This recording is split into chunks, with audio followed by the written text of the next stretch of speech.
নমস্কার বন্ধুরা, RP village স্টোরির পক্ষ থেকে সকলকে জানাই অনেক স্বাগত। আজকে চলে এসেছি প্রতিদিনের মতো আরও একটি দুর্দান্ত রেসিপি নিয়ে। আজকে দেখো এক বাটি চিড়ে নিয়ে এসেছি। এই দেখো চিড়ে।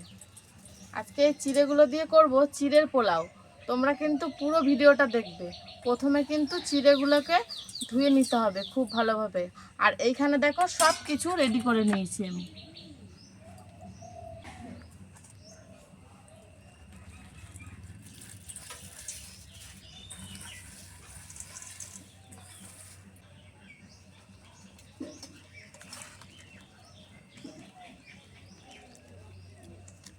দেখো চিড়েটা ধোয়ার সময় কত নোংরা জল উঠছে। দেখো এটা কিন্তু খুব ভালোভাবে ধুয়ে নিতে হবে। চিড়ের মধ্যে খুব নোংরা থাকে।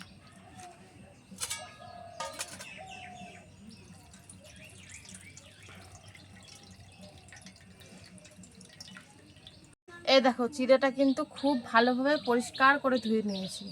এবারে কিন্তু চিড়ের পোলাওটা তৈরি করব। সব কিছু রেডি করে নিয়েছি আর উনুনটাও ধরিয়ে নিয়েছি। এবার কড়াইতে দিয়ে দেব বেশ খানিকটা সাদা তেল।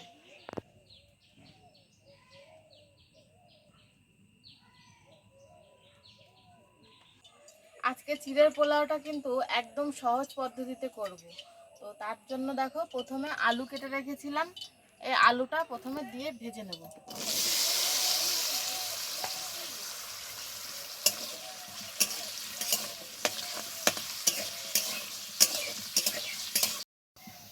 এই দেখো আলুটা কিন্তু ভাজা হয়ে গেছে। এবার আলুটাকে একটু সরিয়ে নেব, তারপরে এর মধ্যে দিয়ে দেব বাদাম। এই বাদামটা দিয়ে দিচ্ছি। এবার বাদামটাকেও খুব ভালোভাবে ভেজে নেব আলুর সাথে, তাহলে একবারেই দুটোই ভাজা হয়ে যাবে একসাথে।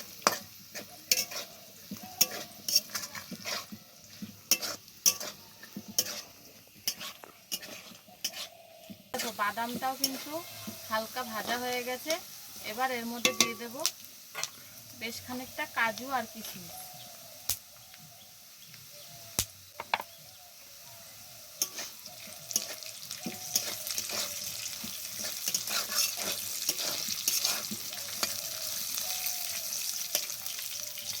আর তার সাথে দিয়ে দিচ্ছি দুটো শুকনো লঙ্কা আর দুটো কাঁচা লঙ্কা।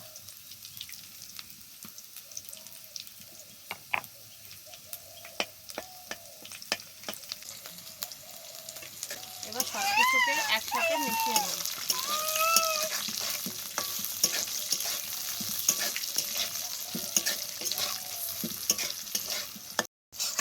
দেখো সব কিছু কিন্তু খুব ভালোভাবে ভেজে নিয়েছি। এবার দিয়ে দেব ধুয়ে রাখা চিড়ে। দেখো চিড়েটা ধুয়ে রাখার পরে আবার কিন্তু খুব সুন্দর ঝরঝরে হয়ে গেছে।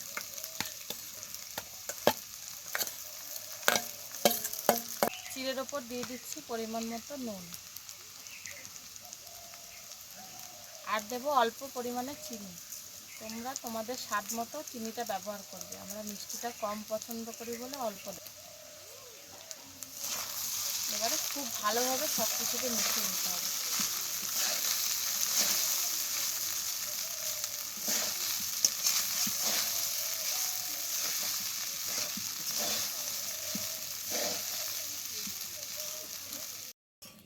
দেখো চিড়ের পোলাও কিন্তু একদম তৈরি হয়ে গেছে। দেখো কত সুন্দর ঝরঝরে হয়েছে, একদম একটার সাথে একটা কিন্তু একটাও লেগে নেই। তো এটা নামিয়ে নেব এবার।